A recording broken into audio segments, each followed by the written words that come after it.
This video will show you how to conduct time-constraint assessments and short-format assignments using Turnitin. Step 1 is to make sure the total column is hidden in the grade center. To do this, go to the grade center on Blackboard and click on Full Grade Center in the drop-down menu.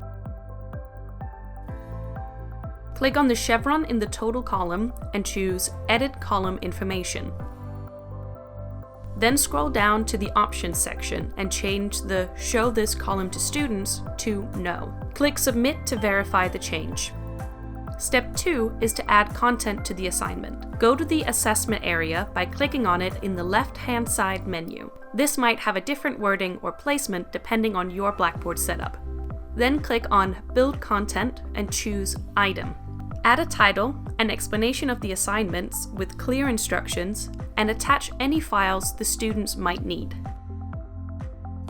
Scroll down to Standard Options and input the date and time restrictions. Click Submit when you're done.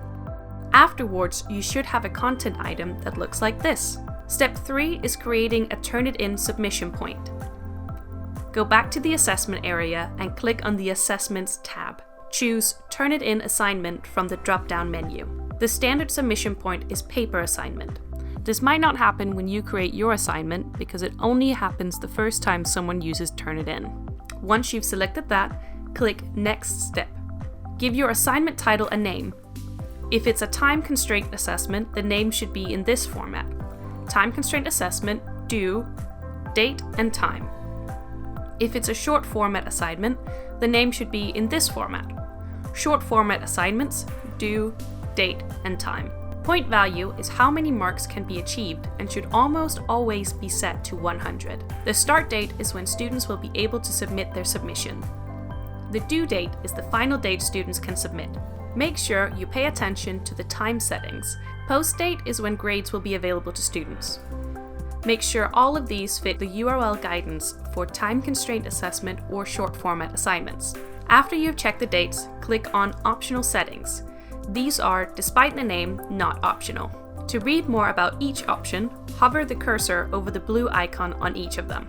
The recommended settings are as shown now.